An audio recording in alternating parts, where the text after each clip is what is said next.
మీరు బాధితులను పరామర్శించడం లేదు, ఏం లేదు. కానీ బీజేపీ నాయకులని కావాలని టార్గెట్ చేసి వాళ్ళ మీద పోస్టులు పెడుతున్నారు, వాళ్ళ మీద వీడియోలు వేస్తున్నారు. గౌస్ పాషాకు సంబంధించిన విషయంలో మౌనంగా ఉన్నటువంటి మీరు బీజేపీ వాళ్ళ మీద ఎందుకు గట్టిగా కౌంటర్ ఇచ్చే ప్రయత్నం చేస్తున్నారు అనేది అంటున్నారు. ఓకే, ఇప్పుడు గౌస్ పాషా అనే ఒక వ్యక్తి 12 ఏళ్ళ ఒక అమ్మాయిని ఇబ్బంది పెట్టి లైంగికంగా దాడి చేసి అమ్మాయి ఎక్కడ బయట చెప్తుందేమో అని ఒక బిల్డింగ్ పై నుంచి తోసేసిన ఘటన ఇది. సో ఈ ఘటనలో మా మీద వస్తున్న అండ్ మాతో పాటుగా ఇంకా చాలామంది అందరి మీద, శ్రీనివాస్ గారి మీద అండ్ తులసి చంద్ గారి మీద, ఇంకా చాలామంది ఫోటోలు, పృథ్వీరాజ్ గారి మీద, పాశం యాదగిరి గారి మీద, ఇన్నయ్య గారి మీద, వీళ్ళందరి ఫోటోలు పెట్టి ఇట్లా ఒక సింబల్ పెట్టి, ఇప్పుడు చాట్ జీపీటీలో ఇప్పుడు అలవాటు అయిపోయింది కదా, జస్ట్ ఇట్లా ఒక ఫోటో ఇచ్చి టెక్స్ట్ ఇస్తే ఫ్లైర్ వచ్చేస్తుంది, గ్రాఫిక్ ప్లేట్ వచ్చేస్తుంది. సో చాలా ఈజీగా తయారు చేసి పెట్టేస్తున్నారు. సో ఏమని అంటే వీళ్ళు పరామర్శించలేదు, లేకపోతే వీళ్ళు వార్తలు రాయలేదు అంటే వీళ్ళు ఏం చూడరనమాట. అసలు మన తొలి వెలుగు ఛానల్ కానీ, కాలోజీ కానీ, ఇంకా మిగతా ఛానల్స్ అన్నీ, నా ముందున్న అన్ని ఛానల్స్ అన్నీ నిమ్స్ హాస్పిటల్ లోపలికి వెళ్ళి ఆ బాలిక యొక్క ఫాదర్తోని, పేరెంట్స్తోని మాట్లాడి, అక్కడికి వచ్చిన గెస్ట్లందరితో మాట్లాడించి ఈ విషయాన్ని బయటకు చెప్పినారు. నేను స్వయంగానైతే ఈ ఘటన జరిగిన తర్వాత తెల్లారి మార్నింగ్ న్యూస్లో పేపర్లో వచ్చింది. ఫస్ట్ నాకు తెలిసి ఇప్పుడు ఎవరెవరైతే మాట్లాడుతున్న సోకాల్డ్ వీళ్ళు ఉన్నారో, అంటే మీరు మాట్లాడలేదని మాట్లాడుతున్నారు, మీరు ఇంకా అప్పటికి నిద్ర కూడా లేవకపోయి ఉంటారు.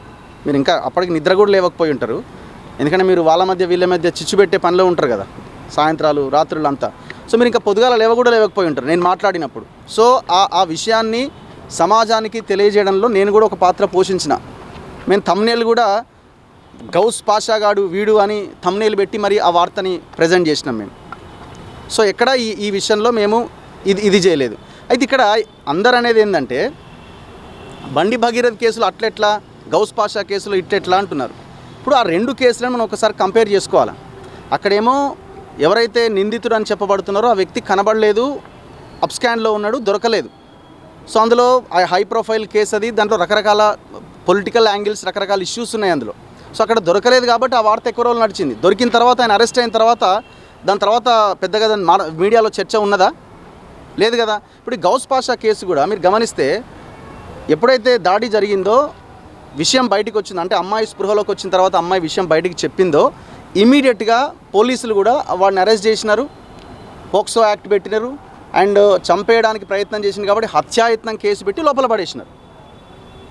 దాని వెనకాల ఇంకెవరైనా ఉన్నారా అనే కోణాన్ని కనుక మనం ఒకవేళ ఉంటే విషయం ముందుకెళ్తుంది. వాడు అరెస్ట్ అయ్యి జైల్లో ఉన్నాడు. ఇంకా అరెస్ట్ అయ్యి జైలు ఉన్న తర్వాత ఈ కేసుని ఆ కేసుని ఎట్లా అరెస్ట్ అయ్యి జైల్లో ఉన్నా కూడా అమ్మాయి హాస్పిటల్లో ఉంది కాబట్టి హాస్పిటల్కి వెళ్ళి బాధ్యతతో మేము మా మీడియాలో జర్నలిస్ట్గా మీడియా బాధ్యతను మీడియా నిర్వర్తించింది. మీరందరూ అదే పని చేసినారు. వీళ్ళకి ఏంటంటే సింపుల్గా అమ్మ ఒకటి రాసేసి వేసేస్తే దీని మీద ఒక పెద్ద చర్చ జరుగుతుంది. వీళ్ళంతా ఒక బ్యాచ్, వీళ్ళంతా హిందూ వ్యతిరేకులు, వీళ్ళంతా ఓన్లీ హిందువుల మీద హిందువులు దాడి చేసినప్పుడే మాట్లాడతారు, ముస్లింలు దాడి చేసినప్పుడు, ఇంకో వర్గం ఇంకో మతం వాళ్ళు దాడి చేసినప్పుడు మాట్లాడారు అనేది ఒకటి తీసుకెళ్ళాలి కదా. అప్పుడు జనాల్లోకి తీసుకెళ్తే ఓహో వీళ్ళంతా హిందూ వ్యతిరేకులా, వీళ్ళు మనోళ్ళు కాదా అని జనం అనుకోవాలి. కానీ కామన్ ఇప్పుడు మీరు ఆ ఫ్లైర్ రిలీజ్ చేయగానే జనరల్గా జనాలు ఛానల్ పేరు టైప్ చేస్తారు, మన తొలి వెలుగు అని టైప్ చేయగానే వీడియోలు వస్తాయి. ఆ వీడియోస్లోకి వెళ్తే అసలు వీళ్ళు ఎన్ని వీడియోలు చేసిరని కనబడదా? మీకు కనబడకపోయి ఉండొచ్చు, ఎందుకంటే మీదంతా ఒక లేయర్ ఆవరించి ఉంటుంది కాబట్టి మీకు కనబడకపోవచ్చేమో. సామాన్య ప్రజలకి మీరు క్వశ్చన్ చేసి ఇది ఒక రకంగా మాకు మంచిగా చేసింది. మళ్ళీ అసలు వీళ్ళు ఏం చేసిరా చేయలేదంటే మేము మాత్రమే చేసినాం. శాటిలైట్ ఛానళ్ళు చేసిన దానికంటే ఇప్పుడు ఇక్కడ కనబడుతున్న మీడియానే చాలా పెద్ద ఎత్తున ఈ వీడియోలు బయటకు ప్రసారం చేసింది. కానీ మీరు ఆకుల శ్రీవాణి ఒక బీసీ మహిళ, ఆమె టార్గెట్ చేసి ఆమె మాట్లాడుతున్న వాటిని రీల్స్గా అంటే మాట్లాడుతూ ఉన్నారు. రీల్స్ గురించి అంటే ఒక యూట్యూబర్గా ఉన్నటువంటి రఘుకు బీసీ మహిళను దొరికిందా, నేను చేస్తే రీల్స్ మీరు చేసేది ఉంటే పెద్ద మీడియా అని చెప్పేసి ఆమె అడుగుతా ఉంది. ఇప్పుడు ఆకుల శ్రీవాణి గారు అంటున్నారు నేను బీసీ మహిళను నన్ను అవమానించారు అంటున్నది. నేను ఏం మాట్లాడినా? ఇప్పుడు మీరు అసలు ఈ చర్చ ఎందుకు వచ్చింది? మీరు ఒక గ్రాఫిక్ ప్లేట్ పెట్టి వీళ్ళంతా ఏమైపోయారు, కుహనా మేధావులు, లెఫ్టిస్టులు, ఇంకోటి అని పోస్ట్ పెట్టారు. మీరు పెట్టిన పోస్టే తప్పుడు సమాచారాన్ని ప్రజలకు ఇచ్చిన మిమ్మల్ని, మీకు తలకాయ ఉందా లేదా, తలకాయ మీదనే కళ్ళు ఉన్నాయా, మెదడు మోకాళ్ళలోకి వెళ్ళింది అనడంలో తప్పే ఉంది. నేను అదే మాటని చెప్పిన, అదేమన్నా బూతు పదం కాదు కదా. మీరు ఒక తప్పుడు సమాచారాన్ని ప్రజలకి ఇవ్వాలని ప్రయత్నం, వీళ్ళు మాట్లాడలేదు అని నేను మాట్లాడినా అని చెప్పిన. మా ఛానల్లో వీడియోస్ ఉన్నాయి. మీరు తప్పుడు సమాచారాన్ని ప్రజలకు ఇచ్చి తప్పు చేసి మళ్ళీ నన్ను అంటున్నారు అని అంటే అసలు మిమ్మల్ని ఏమన్నారు? బూతులు తిట్టినారా? ఆకుల శ్రీవాణి గారు అని మాట్లాడినాం కదా, బీసీ మహిళ అని అంటున్నారు. మరి నేను కూడా బీసీనే కదా, మరి బీసీ మీద మీకు తప్పుడు సమాచారం ఇవ్వాలన్న ఆలోచన ఎందుకు వచ్చింది? నేను బీసీనే, మరి నేను కూడా బీసీనే కదా. అసలు మీరు బీసీలు ఎస్సీలు ఎస్టీల గురించి మాట్లాడే లైన్ అసలు మీది కానే కాదు కదా. ఫస్ట్ మీది ఓన్లీ మతాల మధ్య లైనే కదా మీది. ఈ ఎస్సీ ఎస్టీ బీసీ లైన్ మీది ఎక్కడిది? ఇది ఒకటి. రెండోది మీరు ఆన్సర్ చెప్పాల్సింది ఏంటంటే, ఇప్పుడు మేము జర్నలిస్ట్గా మేము మాట్లాడినా మీరు మాట్లాడలేదు అంటున్నారు. మేము అడుగుతున్నాం, మీ పార్టీ అధ్యక్షుడు ఎక్కడున్నాడు? నిమ్స్కి వచ్చిండా? బీజేపీ రాష్ట్ర అధ్యక్షుడు రామచంద్రరావు గారు నిమ్స్ ఆసుపత్రికి వచ్చిండా? 8 మంది బీజేపీ ఎంపీలలో ఎంతమంది బీజేపీ ఎంపీలు నిమ్స్ ఆసుపత్రికి వచ్చి ఆ బాలికని పరామర్శించారు? క్వశ్చన్ నెంబర్ 2, గెలిచిన బీజేపీ ఎమ్మెల్యేలు ఎంతమంది వచ్చి నిమ్స్ ఆసుపత్రికి వచ్చి పరామర్శించారు? పోనీ మీరేమైనా వచ్చి పరామర్శించారా నిమ్స్ ఆసుపత్రికి? నాకు తెలియదు, మరి తెలుసు అని చెప్తా. మీరేమన్నా వచ్చారా? అసలు మీకు మాకు మధ్య గొడవ కాదు, ఇది మీకు కూడా ప్రమోషన్కి ఉపయోగపడుతుంది. ఎందుకంటే మీ పేరు ఇప్పుడు మొత్తం వైరల్ అవుతున్నది, ఇన్ని ఛానల్ చూపిస్తున్నాయి. మీరు అంటున్నారు కదా ఎమ్మెల్యే కాకుండా అడ్డుకుంటారని అన్నట్టే, మేమెవరు అడ్డుకోవడానికి? కార్పొరేటర్ కాకుండా అడ్డుకుంటారా? ఓడగొడతారా? మేమెవరు ఓడగొట్టడానికి? మాకు మీ నియోజకవర్గంలో మీ డివిజన్లో ఓటు కూడా లేదు మాకు. ప్రజలు మీరు చేసిన మంచి పనులు మీరు మాట్లాడే దాన్ని బట్టి ప్రజలు ఓట్లు వేయాలా వద్దా అనేది ప్రజలు డిసైడ్ చేస్తారు. మీ నియోజకవర్గం మీ డివిజన్ ప్రజలు డిసైడ్ చేస్తారు, మేము కాదు డిసైడ్ చేసేది. నేను బీసీ మహిళ ఓడగొట్టాలని ప్రయత్నం మాకేం అవసరం అండి? 119 నియోజకవర్గాల్లో ఒకవేళ పోటీ చేస్తే అందరూ పోటీ చేసిన అభ్యర్థుల్లో మీరు ఒకరు అవుతారు. 300 డివిజన్లలో ఇప్పుడు జిహెచ్ఎం సెలక్షన్ జరిగితే అందులో పోటీ చేసే అభ్యర్థుల్లో మీరు ఒకరు అవుతారు. మాకు 100 ఉంటాయి, మీకు కేవలం ఒకటే ఉంటుండొచ్చేమో. ఆమె చేస్తున్న వాటిని రీల్స్గా మాట్లాడుతున్నారు, అది సరైన పద్ధతి కాదు అంటున్నారు. రీల్సే కదా మరి. ఇప్పుడు వాళ్ళు ఎక్కువ రీల్స్ మీదనే ఆధారపడతారు. మేము రీల్స్ ఓన్లీ సమాజం కోసం దేశం కోసం అంటున్నాం. మరి మేము వీడియోలు కూడా దేశం కోసం సమాజం కోసమే చేస్తున్నాం. మరి మీరు మమ్మల్ని ఏమంటున్నారు? మీరు అన్ని విషయాల మీద స్పందించండి. మరి రీల్స్ అంటూ మరి రీల్స్ చేసుకునే మిగతా పార్టీ లీడర్ని మీరు రీల్స్ అనలేదా? ఇప్పుడు ఆమె సీతక్క గారినో ఇంకోరిని వాళ్ళు చేస్తే మీరు ఓన్లీ సోషల్ మీడియాకి పరిమితం, మీరు రీల్సే చేస్తారని మీ పార్టీ వాళ్ళు విమర్శించలేదా? అసలు అదైనా బూతా? రీల్స్ చేస్తున్నారా అని అంటే అదైనా బూతా? దాన్ని పాజిటివ్గా తీసుకోండి. మీరు చెప్పండి, ఎస్ మేము రీల్స్లో ఇది చేస్తున్నాం అని చెప్పండి, తప్పేం లేదు.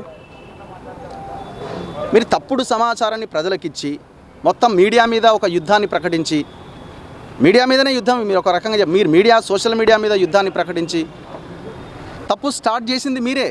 మీరు బీసీ మహిళ అంటున్నారు, మేము కూడా బీసీలమే, మేమంతా బీసీలమే. నేను బీసీనే, మీరు ఆ ఫోటోలో చూపించిన దాసరి శ్రీనివాస్ గారు బీసీనే, పాశం యాదగిరి గారు బీసీనే, పృథ్వీరాజ్ యాదవ్ గారు బీసీనే. ఇంకెవరు ఉన్నారు అందులో? కాదు, ఇంకా ఇందులో ఉన్న చాలామంది బీసీలే ఉన్నారు. ఎస్సీలు ఉన్నారు, దళితులు ఉన్నారు. బక్కా జెడ్సన్ దళితుడు, తెలంగాణ శ్యామ్ దళితుడు. మరి వీళ్ళంతా మరి వాళ్ళ మీద తప్పుడు సమాచారం ఇవ్వాలనుకున్నప్పుడు మీకు ఏమనిపించింది మరి మీరు? సో అందుకే మీరు దీన్నేం పర్సనల్గానో ఇంకో రకంగా తీసుకోవాల్సిన అవసరం లేదు. మీరు ఉన్న విషయాన్ని ఉన్నట్టుగా చెప్పండి, మేము దాన్ని స్వాగతిస్తాం, ఆహ్వానిస్తాం. అవసరం లేదు అంటే మేము అసలు నేను ఇంతవరకు ఆకుల శ్రీవాణి మీద ఏ రోజు ఒక వీడియో కూడా చేయలే, ఎప్పుడు మాట్లాడలే. ఆమె మాట్లాడి ఆ వీడియో పెట్టింది, ఆ ఫ్లయర్ ఆ పోస్టర్ పెట్టింది కాబట్టి నేను మాట్లాడాల్సి వచ్చింది. ఆమె మాట్లాడాల్సి వచ్చింది. ఇదేందనేది ఎక్కడి దొంగలు అక్కడనే గప్చుపట.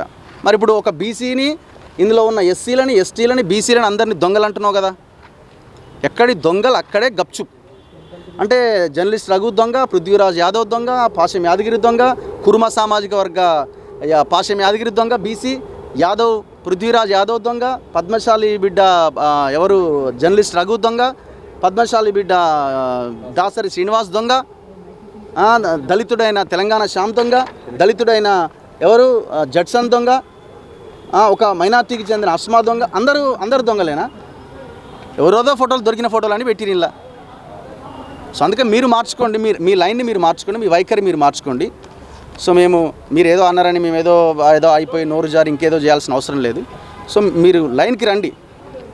మీరు ఎంతసేపు ఇప్పటికైనా మీ పార్టీ ఇదంతా పరిణామాలు చూస్తే ఇప్పుడు ఏమైపోయిందంటే, మీరు బీజేపీ రాష్ట్ర అధ్యక్షుని ఇరికిస్తున్నారు అడ్డంగా. ఆయన నాకెందుకు వచ్చిందిరా నాయన, నేను పోకపోతే ఇప్పుడు నా పేరు వచ్చింది మధ్యలో అనుకుంటున్నాను. ఆయన ఎవరికో ఫోన్ చేసి చెప్తున్నాడట, నన్ను ఎందుకు వాడుతున్నారు బాబు, ఆమె ఏదో అన్నది వదిలేయరని ఫోన్ చేస్తున్నారు మన వాళ్ళకి. బీజేపీ ఎంపీలు ఎమ్మెల్యేలు ఫస్ట్ మీ పార్టీ లైన్ చెప్పండి. మీ పార్టీ ఆఫీస్లో దీని మీద ఏమైనా ప్రెస్ మీట్ పెట్టిరా చెప్పండి. ఇప్పుడు press meet law and order మీద పెట్టొచ్చు. రాష్ట్రంలో ఇది జరుగుతుంది, లా అండ్ ఆర్డర్ లేదు అని లా అండ్ ఆర్డర్ మీద పెట్ట. మరి ఈ అంశం మీద మీ ప్రెస్ మీట్ లేవు కనీసం మీ పార్టీ ఆఫీస్లో. సో ఆ ప్రయత్నం చేయండి, ఫస్ట్ ఆ ప్రయత్నం చేసి యువతల వాళ్ళని అనండి, దాన్ని ఆహ్వానిస్తారు. ఒక చిన్న విషయము, ఇప్పుడు వీళ్ళు హిందూ ముస్లిం అనే లైన్ తీసుకొస్తున్నారు, సరే హిందూ అనే లైన్ తీసుకొస్తున్నారు, అంటే వీళ్ళు అంటే మేమంతా హిందువులం కాదు అని ఒక లైన్ తీసుకొచ్చి ఒక ప్రయత్నం అనమాట, అంటే వీళ్ళు హిందూ వ్యతిరేకులు అని.